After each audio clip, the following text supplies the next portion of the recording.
ಬಿಹಾರ ವಿಧಾನಸಭಾ ಚುನಾವಣೆಯಲ್ಲಿ ಎನ್ಡಿಎ ಮೈತ್ರಿ ಪ್ರಬಲ ಗೆಲುವು ಸಾಧಿಸಿರುವ ಹಿನ್ನೆಲೆಯಲ್ಲಿ ತಾಲೂಕಿನ ಅರಸೀಕೆರೆಯ ಬಿಜೆಪಿ ನಾಯಕರು ಮತ್ತು ಕಾರ್ಯಕರ್ತರು ಸಿಹಿ ಹಂಚಿ ಪಟಾಕಿ ಸಿಡಿಸಿ ಸಂತೋಷ ವ್ಯಕ್ತಪಡಿಸಿದರು.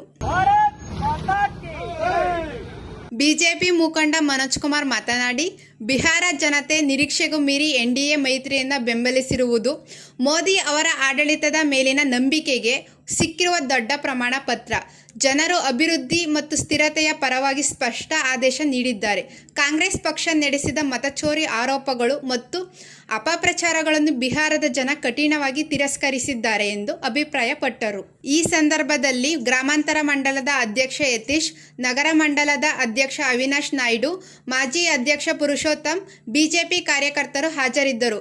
ವರದಿ ಜಿ ಬಾಲಕೃಷ್ಣ, ಅರಸೀಕೆರೆ.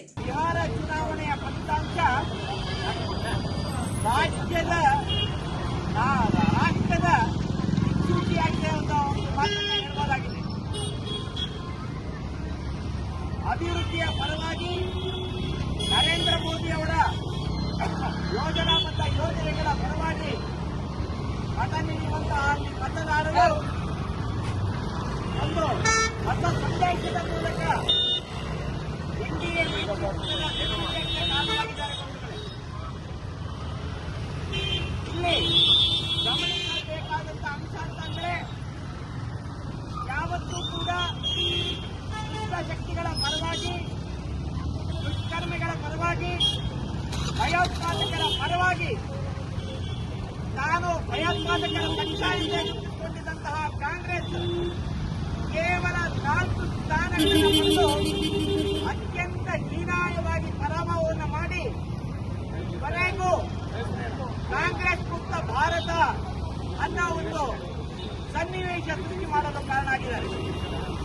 ಒಂದು ಕಡೆ ಈ ದೇಶದಲ್ಲಿ ಇನ್ನೂ ಸಮಗ್ರ ಬದಲಾವಣೆ ಮಾಡೋದಕ್ಕೆ ತನ್ನ ಕಂಕಣಬದ್ಧವಾಗಿರುವಂತಹ ನರೇಂದ್ರ ಮೋದಿ ಅವರು ಮತ್ತು ಅಮಿತ್ ಶಾ ಅವರ ಒಂದು ಜೋಡಿ ಇಲ್ಲಿ ಕಾಂಗ್ರೆಸ್ ಮತ್ತು ವಿಪಕ್ಷಗಳನ್ನ ರೂಢಿಪಡವನ್ನ ಮಾಡಿ ಮತ್ತು ಒಂದು ಐತಿಹಾಸಿಕ ತೀರ್ಪನ್ನ ಕೊಟ್ಟಿದ್ದಾರೆ. ಇತ್ತೀಚೆಗೆ ನಡೆದಂತಹ ಮಹಾರಾಷ್ಟ್ರ ಚುನಾವಣೆಯಲ್ಲೂ ಕೂಡ ಅಭೂತಪೂರ್ವ ಗೆಲುವನ್ನು ಸಾಧಿಸಿದಂತಹ ಬಿಜೆಪಿ ಇವತ್ತು ಬಿಹಾರದಲ್ಲಿ ನರೇಂದ್ರ ಮೋದಿ ಅವರು ಮತ್ತು ನಿತೀಶ್ ಕುಮಾರ್ ಅವರ ಜೋಡಿಯಲ್ಲಿ ಐತಿಹಾಸಿಕ ವಿಜಯವನ್ನು ದಾಖಲಿಸಿದೆ. ಗಮನಿಸಬೇಕಾದಂತಹ ಅಂತಂದ್ರೆ,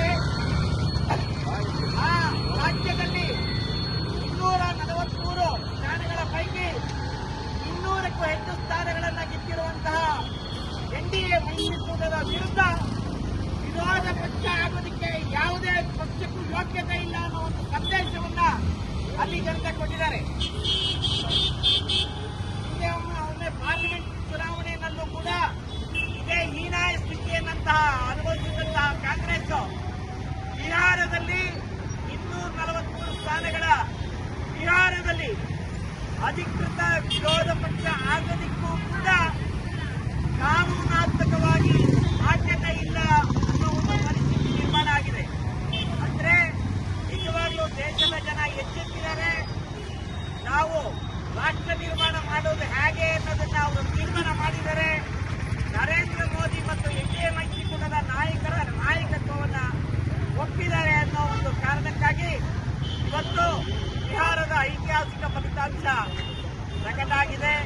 ಇದಕ್ಕೂ ಸಂಭ್ರಮಿಸಬೇಕಾದಂತಹ ಈ ಸಂದರ್ಭದಲ್ಲಿ ನಮ್ಮ ಅರಸೀಕೆರೆ ತಾಲೂಕಿನ 2 ಮಂಡಲಗಳ ಅಧ್ಯಕ್ಷರಾದಂತಹ ಅವಿನಾಶ್ ಇವರುಗಳ ನೇತೃತ್ವದಲ್ಲಿ ಇವತ್ತು ಸಂಭ್ರಮಾಚರಣೆ ಆಗಿದೆ. ಬಂಧುಗಳೇ, ಬಿಹಾರದಲ್ಲಿ ಅನುಭವಿಸಿದಂತಹ ವಿಜಯೋತ್ಸವದ ಒಂದು ಸಂಭ್ರಮವನ್ನ ಮುಂದಿನ ದಿನದಲ್ಲಿ ಕರ್ನಾಟಕದಲ್ಲೂ ಕೂಡ ಅನುಭವಿಸ್ತಾ ಇದ್ದೀವಿ. ಅದೇ ರೀತಿ ಅರಸೀಕೆರೆಯಲ್ಲೂ ಕೂಡ ಈ ಸಂಭ್ರಮಾಚರಣೆಯನ್ನು ಆಚರಿಸುವಂತಹ ಕಾಲ ಬರುತ್ತೆ ಅಂತ ಒಂದು ಮಾತನ್ನ ಹೇಳ್ತಾ, ಬಿಹಾರದ ಜನತೆಗೆ, ಭಾರತೀಯ ಜನತಾ ಪಾರ್ಟಿಯ ಕಾರ್ಯಕರ್ತರಿಗೆ